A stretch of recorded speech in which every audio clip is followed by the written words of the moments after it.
Welcome back to the MLG Play 2000 series. Coming up next, it's going to be UNiTE Gaming versus Quantic Gaming in the first semifinal matchup of the night. Yeah, and I mean, it looks like the map's going to start off on Raid Hardpoint, which is one of UNiTE's strongest game modes, but I'm going to be looking for Quantic. I mean, we've seen Intake in the past run shotguns, and I think he's going to run one on this map, or at least we're going to see some shotgun use out of Quantic on this map to kind of take control over that kitchen hill.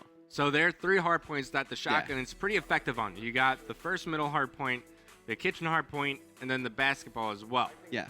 The shotgun's also pretty useful in the cube and the last hard point. If you're a little bit in the middle, they gotta come to the right spot, but they could also. There's some medium range gunfights where the shotgun. Yeah, it doesn't really work out too well. But I mean, if you had a smoke, I guess you can make it useful. You know? Yeah, you just gotta run through the smoke and hope that enemy bullets don't hit. Yeah.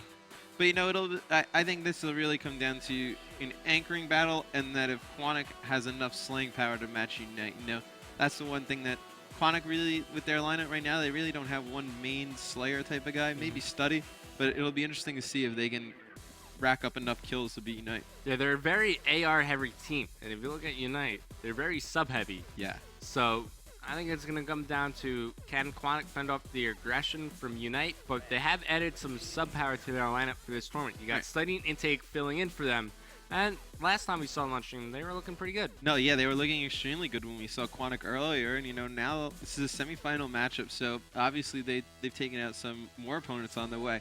And one thing I'm going to be looking forward to, too, is seeing if Quantic is going to run tacticals, because, like, we've seen it through the whole day with UNiTE. They run extremely greedy class with extreme conditioning, not a lot of trophy systems. So it's going to be interesting to see if they're going to force UNiTE to change their class setups, which might change the way that UNiTE plays a little bit. Yeah, also going on at the other side of the bracket, right now you got Optic versus Team Caliber, which is going to be a great matchup. That's currently in the first match, but we got a semifinal, and semifinal is more important than a quarterfinal. Right, semifinals, I mean, the winner goes to the grand winner goes to the finals. So you obviously want to see this. And then, I mean, the other side of the bracket, yeah, you said it's Optic against TK, which is going to be a great match. And then you have Complexity against FUF. Okay. So maybe Complexity versus Optic in the semifinal. Semifinal. Usually, not a finals usually match. that's in the finals. Not a finals match this weekend. A semifinal match.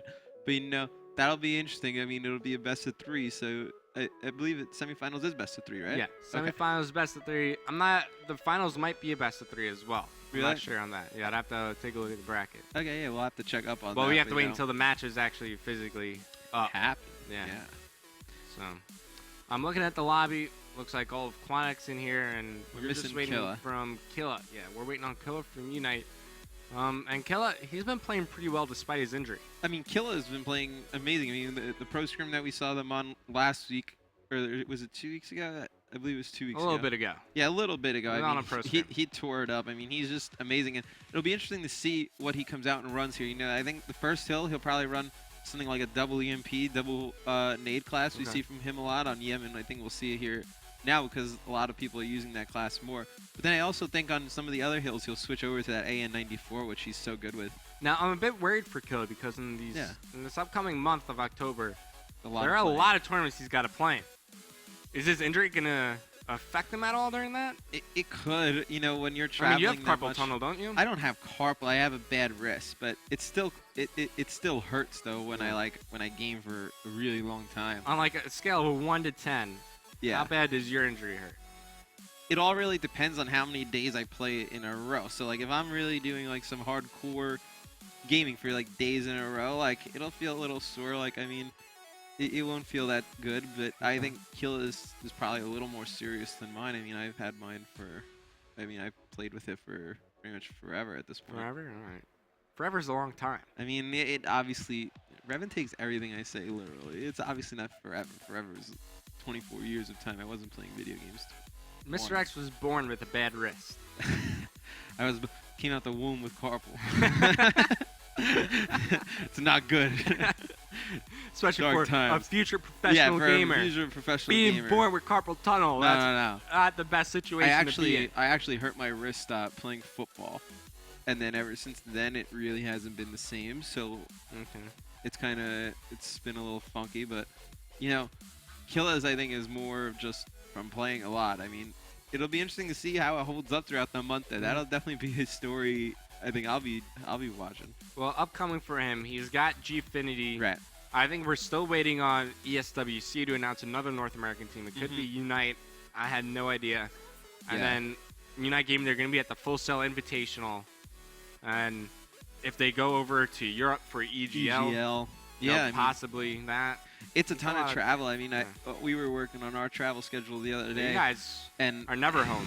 Yeah, they were saying that out of the next 40 days, I'm going to be home 10. Cool. That's a lot of time. Well, I guess it's good to be busy. Yeah, no, it's great to be busy. No, it's very difficult though. Like, it's not the days that I spend in like other countries or other towns that are the tiring ones. It's those days in the airport, man. Those days in the airport are kills because you got to get up especially early. When you got to go over to London, you got to go over to Paris. You got to get flights are. You got to get up early, and then the flights are long, and the time is all messed up. Plus, like if you got a baby crying, you can't sleep on your flight. Yeah, and then you look like a zombie, and we get there, they're like, "Oh, what's wrong with you?" It's like, nothing's wrong. I just had an awful travel sleep on that plane. I actually got extremely lucky going to Gfinity the first G1. I got on my plane, and if you've never been to Europe, usually the planes are stacked like 3, and then 4 in the middle, and then 3. So I had all the way to the outside, I had a 3, and I had a window, and the plane's like loading, and like there's nobody coming next to me. I'm like, oh man, this isn't gonna happen. Oh, like this isn't gonna happen. Somebody always comes and like takes one of those seats. Nobody came, and I put up all the armrests, and I threw a blanket over my head. I woke up. It's in London. Lucky you. On my way to PAX Yeah. for the Invitational, I got up at like 3 in the morning, catch my flight. Baby crying the whole time. I couldn't sleep. I literally was functioning like a zombie. As soon as I landed, I was just like, where's my hotel? I want to go to sleep. I had something like that happen after an MLG event in 2007. Whoa. Yeah, I know. A long time ago. I know. The dinosaurs were roaming the earth. It was much different back then. But we won the event, and then I went out and I celebrated a little bit. So I went straight from the hotel to the airport, and I get on my plane, and I'm seated in between 2 girls. So I was like, oh, it's gonna be a great flight, you know. Baby, right in front of me, cried the entire time. I had the worst headache imaginable, and I was being laughed at by these females the entire ride. It definitely wasn't how I originally envisioned it to all happen. Man, I wish like there'd be a separate section on the plane for people traveling with babies. Absolutely. Nothing against babies. I mean, babies are great. Or they should except be forced when they're to like crying. Yeah, I was gonna say people with babies should be forced to drive, but that would just be mean. Yeah. I mean, you can't drive across the ocean. Right. Everybody's been a baby too before, so you don't want to discriminate on babies. No, just put them, either at the front of the plane, back of the plane, just section. You're traveling with a baby that has potential of crying and waking me up. Right. I don't want you anywhere near me. They should have soundproof booths on planes. What are they doing? Why did nobody think of that? Know. Like you get each little row. Yeah. Soundproof. I think we're on something here. I think we're on. We need to patent our ideas. Soundproof before someone out there steals airplanes. I don't think anyone's gonna steal that one. You know, back when planes were like first invented, they used to have like on the outsides there'd be your seats, and then there would be like tables where you could sit, play like board games and stuff. And yeah, you see a lot of those like speed trains in Europe that like you like book tickets or whatever, and you can like book like little like rooms, and it's kind of nice. Not bad. I mean, obviously now airplane companies, they want to make a lot of money, so it's like, how many seats can fit on this plane? So and then like I mean, they charge you for the luggage, they charge you for everything. Well, I only bring one carry-on whenever I. You go carry-on? Yeah. I hate the people who take forever to take their stuff out of the overhead bin. Can't stand them. Those people are. It's like all I got is one bag. Boom, I'm ready to get off the plane. Boom, yeah, and then you got the guy who. He always put like he's in the front and he's super late for the plane. They have to put his bag in the back, so he's trying to fight traffic to get into the back, and then it's not happening, bud. You're all the way in the back, so you're trying to get to the front, and it's just like it's like a 30-minute process to get off a plane. That actually happened to me. Like there's no room in the overhead bins. I had to go like 7 rows back, but as we were going to land, we were like 15 minutes landing. I went back, got my carry-on, put it under my seat for 10 minutes. Yeah. Smart play of the day. Smart play of the day. On my flight to PAX, I was actually sitting next to Replays from FaZe, because so you had a little cuddle buddy. Yeah, we live like super close to each other, you know. So I put it was a weird plane. It was like a European plane, but it was going to Seattle. Okay. And the overhead in those planes are a little smaller than usual. So because usually people check their bags when they're going. Exactly. To Europe. So I obviously didn't check my bag because I wasn't going to Europe. I was going to Seattle. So I had my shoes and my carry-on, and it wouldn't fit in the top. So then, like, replay, like the lady was like saying like, oh, we're gonna like check it, we're gonna put it somewhere else. So like, replays got up and he took my bag. Nice guy, replays, and he put it like all the way in the front. So I was like, in the front. yeah, Okay. I was like the reverse of like the annoying guy. Like I got up, I put my backpack on, I walked all the way to the end of the plane. Boom, done. See you later. But it still took forever. The planes, man, they gotta figure out a better system than that. I mean, like, I'm at the point in my life where I've flown so many times, it's kind of lost its novelty. Yeah. It's kind of like, oh, I gotta fly here. And it's just like, I don't know what the worst part about flying is. Probably getting off the plane, I think, is the worst part. Yeah, getting off the plane is the worst part. Or you know what it is? Like, when you get on a plane with Wi-Fi, you become completely spoiled to planes, like, without. Like, when you go back to a normal plane I without turn my phone Wi-Fi. off during a flight. I don't use my phone at all. Oh, you're like that guy who's afraid of, like, the radar freaking No, out. no, no. I because of just your don't phone? want to waste my battery for when I land. Gotcha. Well, I'm a big fan of planes with Wi-Fi and with outlets. I've never been on a plane with an outlet.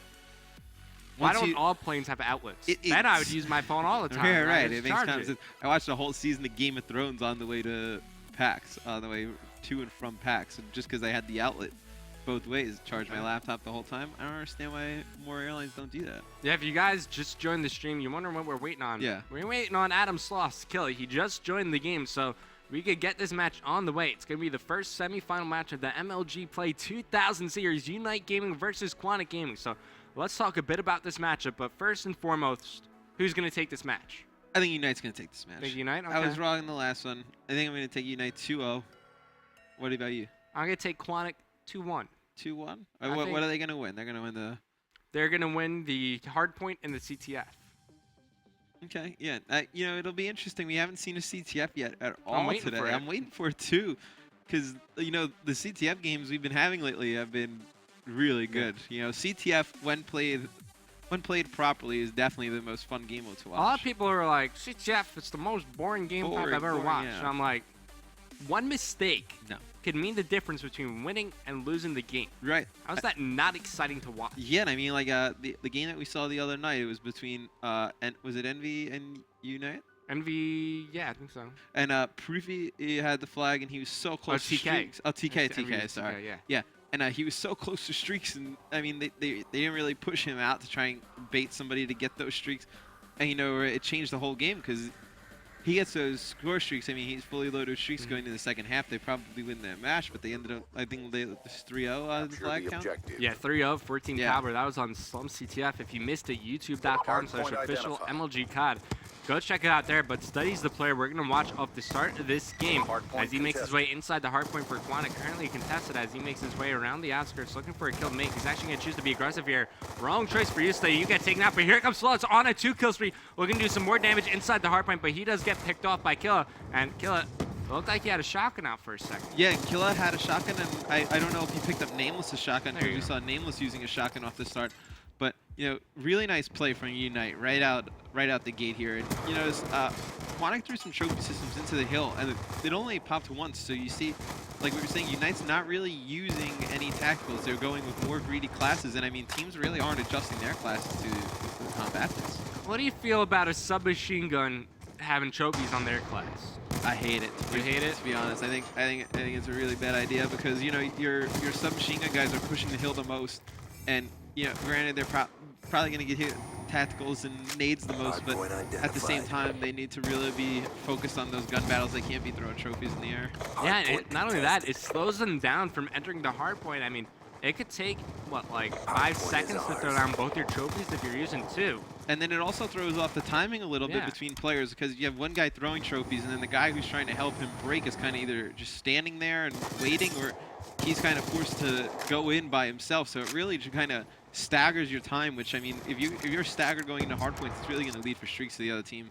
All right, back into the action here. It's going to be Saints around halfway to a score streak. So he gets taken out there. Where's Killa in all this? He's going to be making his way through the front door of the hardpoint, but here comes the shotguns doing some damage early on in this game as it looks like those final 20 seconds will get contested by Killa. And those are the last player inside. That'll be Study. Easy kill for Killa. So should be the scrappy points going to UNiTE, but he doesn't even want the scrappy points. As he pushes forward, there are going to be 3 Quantic players right behind him. Finds one, takes out Bullets, looking for more, but he does get taken out. But in the end, positioning for the next hard point goes to UNiTE. Yeah, an extremely smart play from Killy. You know, those last 20 seconds aren't too important when you can solidify 30 to 40 for your team in the next hill, which I would assume they're going to get here at Garage.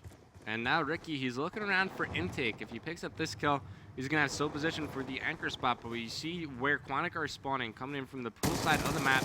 There goes Ricky picking up that kill. Now he's 3/4 way to his score streaks. And Ricky, he's always that anchor player. I feel like he gets streaks. Maybe him and Clayster are top 2 in earning streaks for an anchor. Yeah, I mean, him and Clayster, I mean, they just acquire streaks so easily for anchor. Then Proofy, too. We see Proofy get tons of streaks. And, I mean, right there, I mean, I don't know how Quantic was able to kind of break in and take this, but with 15 seconds left, I would fully expect the UNiTE commit to a rotation Yeah, here. honestly, I'm not too sure why Quantic actually decided to push into that hard point. I mean, they're only around 25 seconds, so they push in. They're themselves a couple of seconds, and now they're still down by around 45 seconds. But once again, you see Quantic Gaming, or my fault, UNiTE Gaming, they're first into the hard point. And you see Intake, he really wants to push into this hard point, but he's just waiting for his teammates to come give him some help. Yeah, you know, you make a great point right there. It was odd to see them kind of contest that 25 because, I mean, you're basically not gaining any time because you're going and playing for that last 25, and then because you're so late on the rotation, I mean, they had a nice break here, but usually you're so late on the rotation that you pretty much gave up 25 points right here, so you're really never gaining time. It kind of looks like you're gaining time, but you're not. Yeah, I mean, in the end, the net trade in terms of points, it's negative for you. You're going to give up more points to relate to that rotation, but Flawless, he's doing some major work for Quantic inside this hard point, stayed alive for around 7 seconds. That was the difference here, as Quantic Gaming, this time they do net some positive points, but they're still down overall by around 50. Yeah, they did net some positive points out of that. I mean, that's a huge hill to get some points out of. But, you know, they're pretty late for this hill, too, though. You know, they started rotating at about 14 seconds, which is extremely late. I mean, around 20 seconds left in the current hard point is when the lights should start going off on your head. Be like, all right, guys, we got to rotate. And even around 20 seconds, it could be kind of late, but that's like the latest you want to start rotating. Oh, absolutely. And I mean, when you think about it, I mean, just think about it logically in terms of the points. If you were to take 40 seconds, only 40 seconds from each hard point, right? You would win 250 to 125, I believe it is, in a full, maybe it's 2 rotations of hills. I believe that's how it would break down. So, I mean, a lot of teams, they'll play so much for that last 20 seconds, but it's so important to just kind of take your 30 or 40 seconds and then move on to the next one. And Nameless just earned himself the Hellstorm Missile. That's going to come into play at the very next hard point. They could use it to break the setup where Quantic Gaming, they're trying to establish their position, and it looks like they will make the transition kills necessary to hold on to these spots, but here comes Nameless. I'm expecting him to maybe use the Hellstorm Missile. Yeah, I think Nameless is going to let his teammates get set up to make a push, and then they're going to use this Hellstorm. And I mean, yeah, it looks like you might get one, but he doesn't get anybody right there. And I mean, that's tough to use, especially when you get one streak. Yeah, it's unfortunate that you didn't get any kills, but really, the main reason you use that Hellstorm Missile is to force the enemy team off of the hard point, which they did there. Now they do control positioning here, and Killa, he's got a shotgun. Never mind, he's dead. No more shotgun for you, but now Saints, he takes position for launching for UNiTE Gaming. Now he's going to help out Ricky inside the hard point. Yeah, you notice right there, I mean, Flawless used a frag grenade to get them out, and I mean, that still goes back to UNiTE's pretty greedy classes, you know? Nameless picks up 2 on the kill feed there. Saints, he's going to lead the rotation as well, but he was spotted by Flawless, and it looks like Quantic Gaming, they might actually win this rotation as Saints. He wants no part of the kitchen just yet. Can wait for his teammates to come helping out. And also you got Flawless set up over near the balcony with the shotgun, and Saints, he just melts him right there. Yeah, Saints just mowed him down. I mean, he's a man on a mission today. He's trying to win this tournament. And I mean, right now, I mean, Nameless still working on streaks. He's so close. If he were to pick these up, that would be huge for UNiTE Gaming. And UNiTE Gaming, they're up by around 100 points right now. They're looking so good in their hardpoint game. And this is why they picked up Kill, to become better in a hardpoint overall. And there you go with that kill. Nameless does earn himself full score streaks to use whenever the heck he wants. But I'm expecting the sentry gun to either come down at the garage hardpoint or the basketball hardpoint. Oh, absolutely. I mean, it'll be interesting to see, because if they can rotate earlier to garage, they'll use it down. But it looks like Quantic's already rotated fully into garage, so you know. Yeah. Oh, they walk right by each other. If Assassin turns, I mean, he'll be able to take out this sentry gun, and probably Nameless too. But it looks like he's surviving it. Yeah, Nameless trying to get some grenades onto Assassin, now getting some shots, but that sentry gun, it's already starting to smoke. So the hard point hasn't even come up from that sentry gun. It's already gone as they were able to land an EMP on top of the roof, and EMPs, they got a big blast radius. Goes through the roof, takes out the sentry. Yeah, you know, and Nameless probably should have waited until a teammate. I think Ricky probably runs their trophy systems. He probably should have waited until Ricky got over there. And, you know, he's going to use his Hellstorm right away, too. And, I mean, I don't know how. I mean, he picks up takes out his teammate, but I don't know how much I like that score streak use right there. I mean, the garage hardpoint in general, it's a bit tough for score streaks other than the sentry gun to be effective. I mean, especially the Hellstorm missile.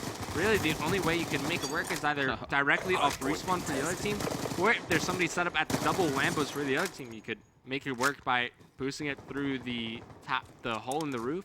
But I guess UNiTE Game, they have a big enough lead that you can just use them a bit carelessly like that. Yeah, it's a bit careless. I mean, it's not how you want. I mean, you see right there, I mean, Nameless picks up 2 with that score streak, but, you know, you see a trade of kills on the rotation, too, for Quantic. I mean, so Quantic's picking up kills on rotation, but, you know, they're just getting broken pretty easily, to be honest, once they get the hard point. And now time's starting to wind down. UNiTE Gaming, they only need 24 more points to close out Quantic Gaming in the first map. Here comes a Hellstorm missile from Quantic, so they're going to try to put up a fight here, and I'm going to go ahead and do some quick calculations. There's around 90 seconds remaining, and UNiTE Gaming, they have more than a 90-second lead. So this game, it is mathematically impossible. Yeah, and you know, we saw, I mean, that was just really, really good hardpoint play from UNiTE. You know, I mean, their rotations were always before Quantic, you know, always getting the most time on the hardpoints. You know, I would say Quantic probably won one hill, like, in time-wise, and I mean, they were just playing too much for garbage time. And I mean, you just see, I mean,